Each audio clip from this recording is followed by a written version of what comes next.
Welcome back, Vintage Gamers, to the Eternal Weekend 2026 announcement, this time in May.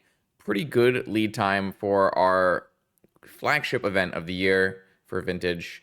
We are going to see 3 Eternal Weekends in North America, Europe, and Japan. And there are some changes, so we're going to go take a look at those. And this video will just serve mostly as an announcement video to get everyone excited, to get the dates on the calendar, and hopefully to get as many participants as we can in the EW events this year. So the first things first in this article, which I will definitely link in the description, and the first pinned comment, we have our promo cards. We're seeing Life from the Loam as the Legacy promo card and Treasure Cruise as the Vintage promo card. Top 32 will receive a non-foil, and top 8 will receive a foil, as well as the non-foil. So, what do I think about this card? I mean, this art is really cool. Treasure Cruise is a pretty solid pick. As long as they keep picking restricted cards, I think those make the most sense for this type of prize. I will say that I would have maybe preferred a different restricted card that hasn't already received a retro frame reprint, but I know the numbers on those are starting to dwindle. But this is a really cool card. Look at the art is pretty sweet. I'd be happy to own one of these. So I'm reasonably happy with the Treasure Cruise choice. And now let's talk about dates and locations, because this is where things get a little suspect. There's some big changes here in who is hosting these events. So we'll start with the big one. The North American Eternal Weekend this year will be October 29th through November 1st in Pittsburgh, but this time hosted by Pastimes, which is not Card Titan. Card Titan has been the long time TO for Eternal Weekend in North America, and this is a major change. Pastimes has a pretty robust history in terms of putting on lots of events, so I'm not worried or anything, but Card Titan has shown over the years to be, one, very receptive of community feedback, two, really putting their best foot forward where the event is concerned in terms of respecting that this is our world championship. This is our highlight marquee event of the year. And I always felt that Card Titan was pretty well connected inside of the Eternal Magic scenes and was doing the best they could for us, especially when things happened where WotC was taking away the prize paintings. I know that Card Titan was a big voice towards trying to figure out how to keep those prizes for the Eternal Weekend competitors. And that, I guess, is something we should note here. There is, of course, no word on any kind of paintings and those kind of historical prizes that have been, key features of Eternal Weekend prizing in the past years. And I'm not surprised. That always felt like when it happened, it was a cost-cutting measure for WotC and their contract out to the TOs, and it didn't seem like there was any way for us to reconcile that and get those prizes back. And so I am sad to not see the Eternal Weekend in Pittsburgh being hosted by Card Titan, but I don't want to. I'll give Pastime their fair shot here and see what they put together. One thing to note is we have October 29th through November 4th, which should be 4 days, right? Which is good. So we shouldn't have any issues, I hope, in scheduling in terms of being able to play in both the Legacy event and the Vintage event. That's a big stickler point for me. I want to be able to play in both events. I want to be able to top 8 both events. That is Eternal Weekend for me. I know that maybe that's not a huge majority of all players, but I think it's important to be able to, if you're attending the weekend series, to be able to play in both of the events. So that's a big one. I will note that this these are Halloween weekend. I don't know that is a great thing for uh, vintage gamers. Everyone knows the vintage community is definitely skewed more towards the older side, just due to cost and being able to own the power and the cards needed to play in this non-proxy event. Uh, a lot of vintage players have children. And so this might actually be a challenging weekend for some players to be able to go out and play.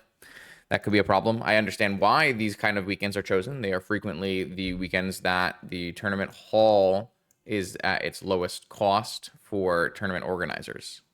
So let's see. I'm happy it's still in Pittsburgh. I think Pittsburgh is a pretty reasonable location. I'm very used to going to Pittsburgh for this tournament. I've always found that it's pretty easy to get a solid hotel. The food is quite good. I do kind of enjoy the downtown of Pittsburgh, and flying in there is very easy. So I'm happy we're still in Pittsburgh. I'm sad to see that we won't be having Card Titan hosting it, but I'm going to give, Pastimes their fair shot here. And I'm a little, disappointed in this weekend choice because I might prohibit, a large turnout or a larger than, last year turnout, that kind of thing. As for Europe, I'm actually super excited to hear that Four Seasons and Booze have been invited back by WotC to host the Eternal Weekend in Europe, which I think makes perfect sense. I think they hosted the best Eternal Weekend I've attended last year. Obviously, there's some hiccups and some growing pains in terms of what software they use for some of the events and small things like that. But in terms of like the venue, how large, open, the food, everything else, I would the production, I was really impressed, as I knew I would be, because the Four Seasons tournaments that are held in Italy are some of my favorite tournaments to play in. And so I'm extremely happy to hear that they are back hosting in Lucca. I'm not like super sold on Lucca itself. I understand why. They have connections with the hall there. I do think the hall itself that they use in Lucca, the fairgrounds or whatever it's called, is quite nice. It's very large, open. The food situation is quite good for being in the actual event. I will say, like, Lucca as a city, in terms of a host city, is not always the best, just because it's a little bit harder to get to. It's not like a major flight hub. You have to fly into somewhere else and then get to Lucca, which can also make like the hoteling in Lucca not ideal. So that is like my minor downside, but everything else about it, I'm super thrilled to be back at another Four Seasons hosted tournament. They're going to be hosting this one again at the same time as Poppergeddon, which I think was amazing. Being able to merge two pretty distinct but both large portions of the Eternal community, letting people play more formats, and I think it just makes it a more, the gathering is more present. You having 1,000 more people to play Pauper at the same time, it made it feel like a even bigger and more, I don't know, like joyous celebration of Magic in that way. And I think Pauper, even though it's the opposite of Vintage in terms of like cost, it's very similar to Vintage in terms of Eternal playability and that kind of thing. So I'm excited. This is probably the one I'm the most excited for. Getting back to Italy and playing Eternal Magic at a Four Seasons event is great. You're seeing here December 3rd, 4th, 5th, and 6th. So again, a 4-day. So I am very optimistic about scheduling and being able to play in the events that I want to play in and being able to play in both events, that kind of thing. I'm super pumped for this. The minor downside here is, if you look, we have Tokyo, Japan, December 5th and 6th, Ikebukuro. So this is not in Yokohama again, which I think is probably better. It's probably better to be in Tokyo. But these dates are not good, especially when you have these dates for Europe. So anyone who wanted to play in all three Eternal weekends, which again, I understand is not a huge majority of players, but it is one of the things that Eternal weekend participants and like some of the most dedicated players want to do is play in all three Eternal weekends. Last year, I had the the great privilege to be able to play in Pittsburgh, and then I flew out to Italy, and then I did a 3-week vacation where I played in Italy, went to Japan, did a bunch of tourism in Japan, played in Japan. It was an amazing experience, a great highlight of my year, and I'm not going to be able to do that this year because this is going to be the same weekend as Europe. So I have to pick and choose, and if I'm going to pick and choose, I'm going to go pick the one hosted by my friends over in Italy. Easier for me to get to, a tournament experience that I felt I enjoyed more. I had some major problems with the tournament in Japan last year. This 2-day event, in comparison to the 4-day events held in North America and Europe, I think it's unacceptable. I was unable to play in the Legacy event at all in Japan last year, and I was very upset about that. And the pricing for Japan was just wild. So we'll have to see how that pans out this year. I don't have any information on pricing yet. Obviously, that's coming down the pipeline, but I hope that. I was hoping that Haruya would learn some lessons. Obviously, you got to give TOs a little leeway, especially when it's their first time hosting Eternal Weekend. It's not exactly, a typical Magic event. So there are, things to learn. But I felt like one of the biggest outcries from the Haruya hosted event last year was the fact that you couldn't play both Legacy and Vintage. And it doesn't seem like that has been reconciled with this 2-day event here. So I'm kind of disappointed.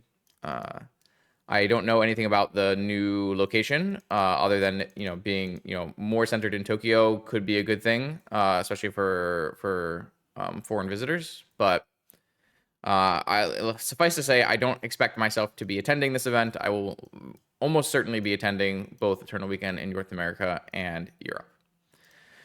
I guess the one good thing for only me, but it's my video, so I get to talk about it, is that this date here does dodge the TFT Open in Las Vegas that I was really hoping to attend this year. I have to qualify for it and then get a ticket, but I've been unable to attend most of the TFT Open LAN events because they usually correspond with a Eternal Weekend. And this one, I believe the TFT event is the weekend of the 12th, so it would be the weekend after Italy. So I'm going to try to play in that. So if you are, a TFT nerd like me, maybe I'll catch you in Vegas. That being said, this is, I'm happy for a few things. Like I said, I'm happy for a fairly early announcement date. I think this promo is fine. And I'm really happy to see Four Seasons back. We'll be interested to see what Pastimes does with the event. And I hope to see everyone at Eternal Weekend in the US and in North America. I guess this is a good moment as any to do a quick recap of the other major events that are happening for Magic, and these are coming before Eternal Weekend. We have the NYSE Open, June 6th on Long Island, New York. This is 15 proxy, $500 entry fee for 8 pieces of power.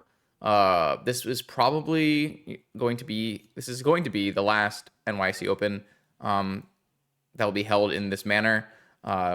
Nick put out a post recently, detailing his experience in hosting these events and moving forward. It's becoming prohibitively expensive to put up 8 pieces of power as a set of prizes.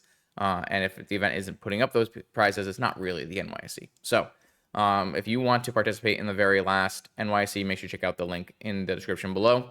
On the other hand, we have Oklahoma City. We have the Land Run.